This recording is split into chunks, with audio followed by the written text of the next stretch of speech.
Good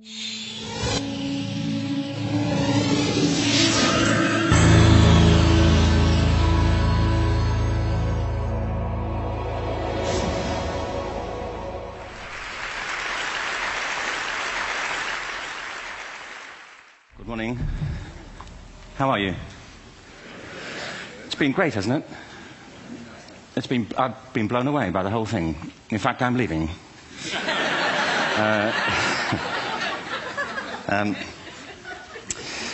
There have been three themes, haven't there, running through the conference, which are relevant to what I want to talk about. One is the extraordinary evidence of human creativity in all of the presentations that we've had and in all the people here.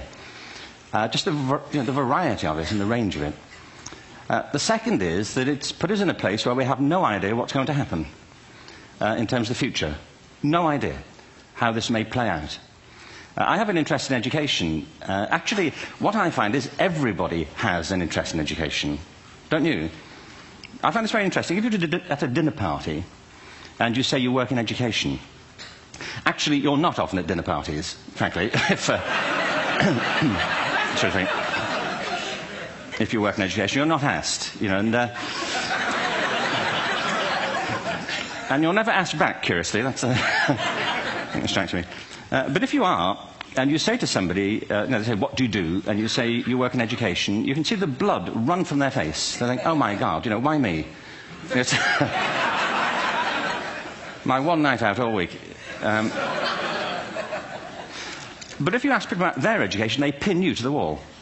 Because it's one of those things that goes deep with people. Am I right?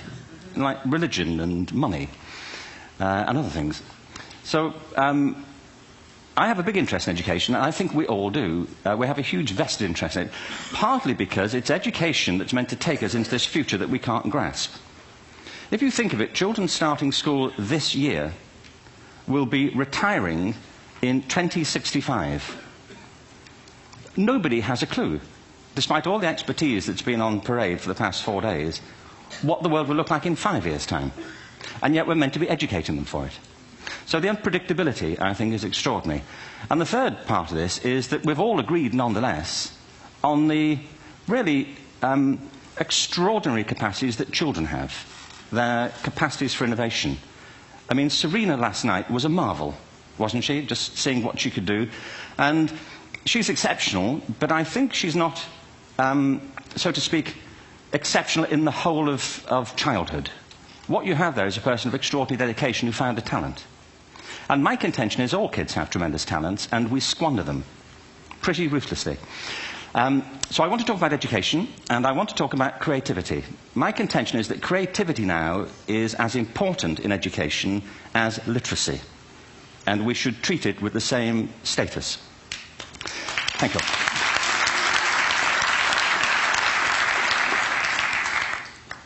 That was it, by the way. Thank you very much. So, 15 minutes left. Well, I was born... No, I had a great story recently, I love telling it, of a little girl who was in a drawing lesson. She was 6, and she was at the back drawing, and the teacher said this little girl hardly ever paid attention. And in this drawing lesson, she did. And the teacher was fascinated. She went over to her and she said, "What are you drawing?" And the girl said, "I'm drawing a picture of God." And the teacher said, "But nobody knows what God looks like." And the girl said, "They will in a minute."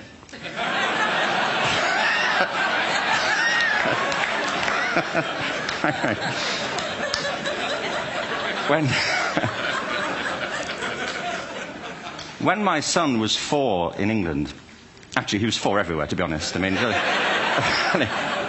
if we're being strict about it, wherever he went, he was 4 that year. But he was in the Nativity play. Do you remember the story? No, it was big. It was a big story. Mel Gibson did the sequel. You may have seen it. I don't know. It was Nativity 2. But James got the part of Joseph, which we were thrilled about. We consider this to be one of the lead parts. We had the place crammed full of agents and T-shirts. James Robinson is Joseph. He didn't have to speak, but do you know the bit where the 3 kings come in? They come in bearing gifts, and they bring gold, frankincense, and myrrh. This really happened. We're sitting there, and they, I think, just went out of sequence. Because we talked to the little boy afterwards and said, "Are you okay with that?" And he said, "Yeah, why was that wrong?" They just switched, I think that was it. Anyway, the three boys came in, little 4-year-olds with tea towels on their heads, and they put these boxes down. The first boy said, "I bring you gold." And the second boy said, "I bring you mare." And the third boy said, "Frank sent this."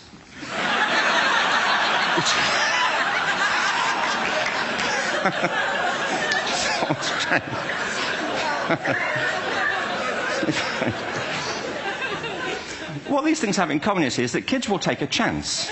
If they don't know, they'll have a go. Am I right? They're not frightened of being wrong. Now, I don't mean to say that being wrong is the same thing as being creative.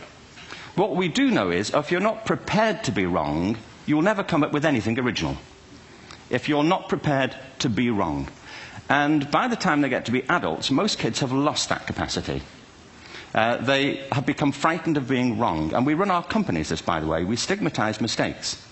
And we're now running national education systems where mistakes are the worst thing you can make.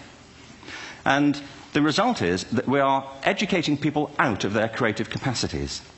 Picasso once said this. He said that all children are born artists. The problem is to remain an artist as we grow up. I believe this passionately, that we don't grow into creativity, we grow out of it. Or rather, we get educated out of it. So why is this? I lived in Stratford-on-Avon until about 5 years ago. In fact, we moved from Stratford to Los Angeles. So you can imagine what a seamless transition, this was from LA. Actually, we lived in a place called Snitterfield, just outside Stratford, which is where Shakespeare's father was born. Are you struck by a new thought? I was. You don't think of Shakespeare having a father, do you? Do you? Because you don't think of Shakespeare being a child. Do you? Shakespeare being 7. I never thought of it.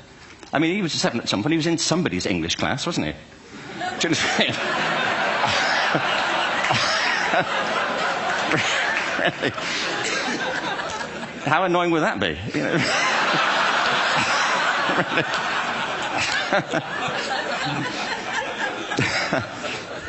Must try harder.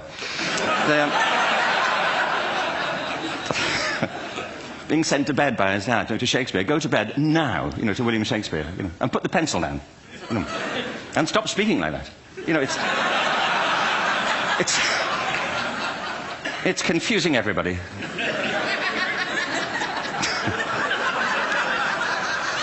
Anyway, we moved from Stratford to Los Angeles, and I just want to say a word about the transition. Actually, my son didn't want to come. I've got 2 kids. He's 21 now, and my daughter's 16. He didn't want to come to Los Angeles. He loved it, but he had a girlfriend in England. This was the love of his life, Sarah. He'd known her for a month. Mind you, they'd had their 4th anniversary, because it's a long time when you're 16. Anyway, he was really upset on the plane. He said, "I'll never find another girl like Sarah." And we were rather pleased about that, frankly, because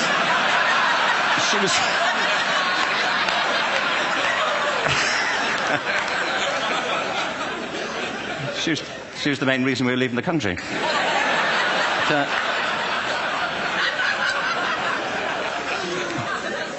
But something strikes you when you move to America and when you travel around the world. Every education system on earth has the same hierarchy of subjects. Everyone, doesn't matter where you go. You think it would be otherwise, but it isn't. At the top are mathematics and languages, then the humanities, and at the bottom are the arts, everywhere on earth. And in pretty much every system, too, there's a hierarchy within the arts. Art and music are normally given a higher status in schools than drama and dance. There isn't an education system on the planet that teaches dance every day to children the way we teach them mathematics. Why? Why not? I think this is rather important. I think maths is very important, but so is dance. Children dance all the time if they're allowed to. We all do. We all have bodies, don't we? Did I miss a meeting? I think... Truthfully, what happens is, as children grow up, we start to educate them progressively from the waist up.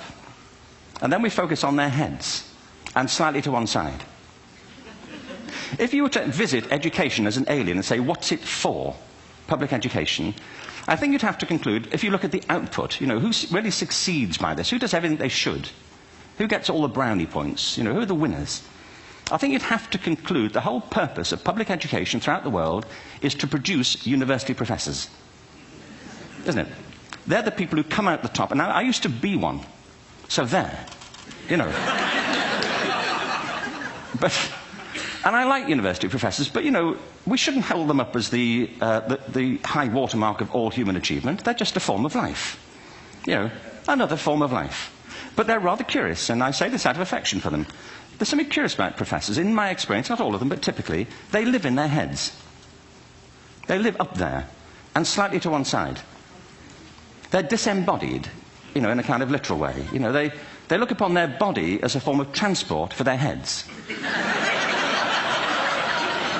You know, don't they? It's a way of getting their head to meetings.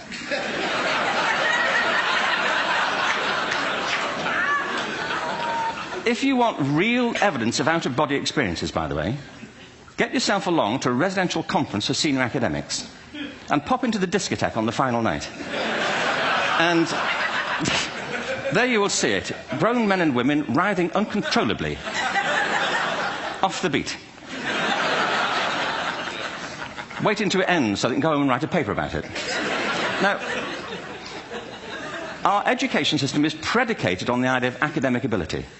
And there's a reason. The whole system was invented around the world. There were no public systems of education really before the 19th century.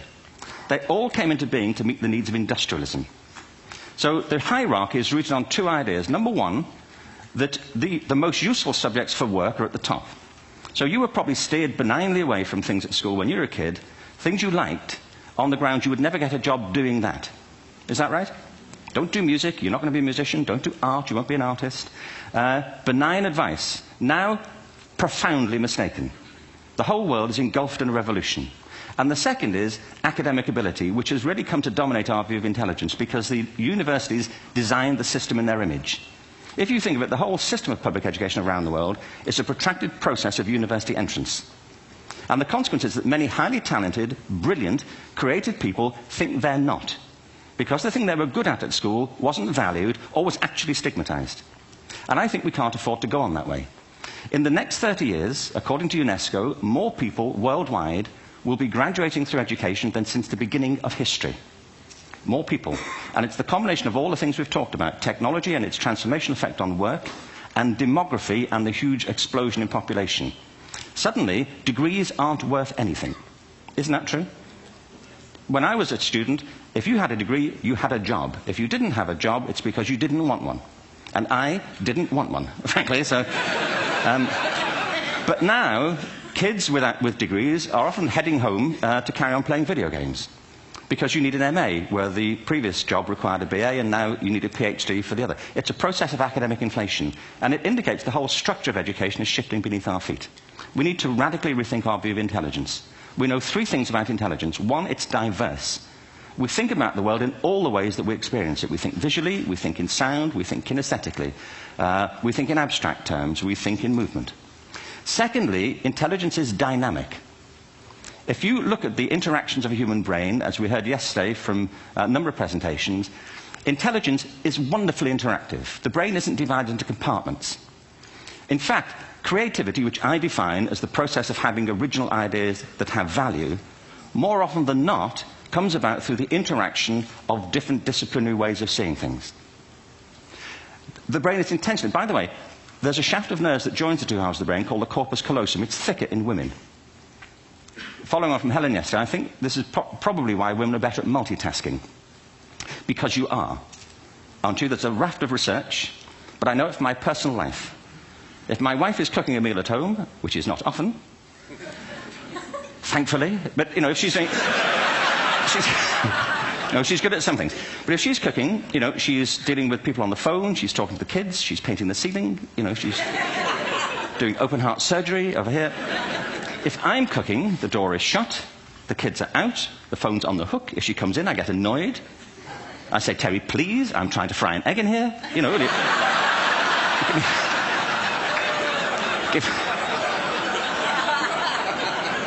Give me a break. Actually, there was, do you know that old philosophical thing? If a tree falls in a forest and nobody hears it, did it happen? Remember that old chestnut? I saw a great T-shirt, really, recently, which said, if a man speaks his mind in a forest and no woman hears him, is he still wrong?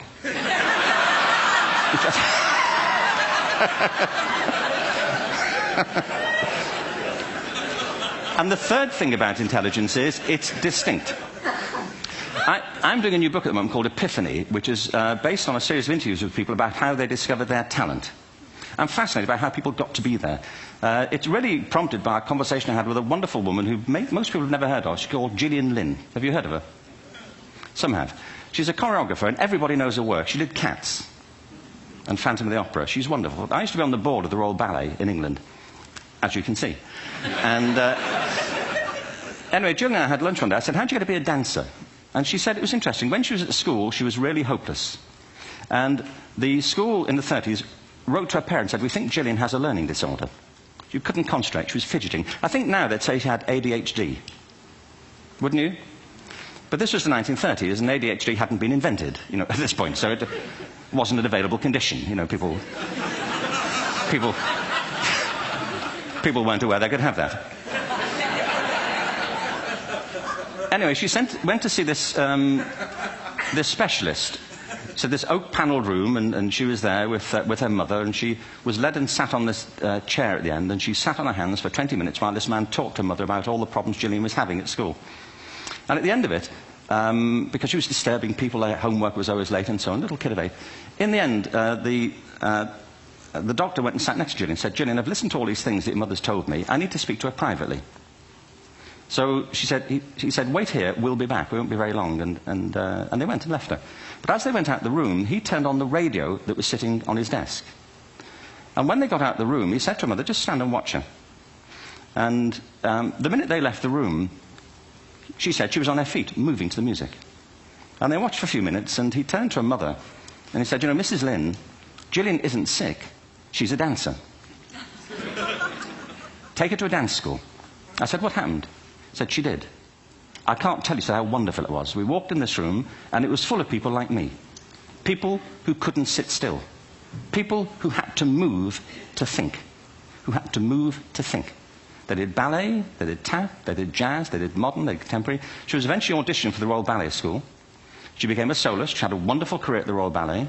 She eventually graduated from the Royal Ballet School, found her own company, the Gillian Dance Company, met Andrew Lloyd Webber. She's been responsible for some of the most successful musical theatre productions in history. She's given pleasure to millions, and she's a multi-millionaire. Somebody else might have put her on medication and told her to calm down. Now, I think...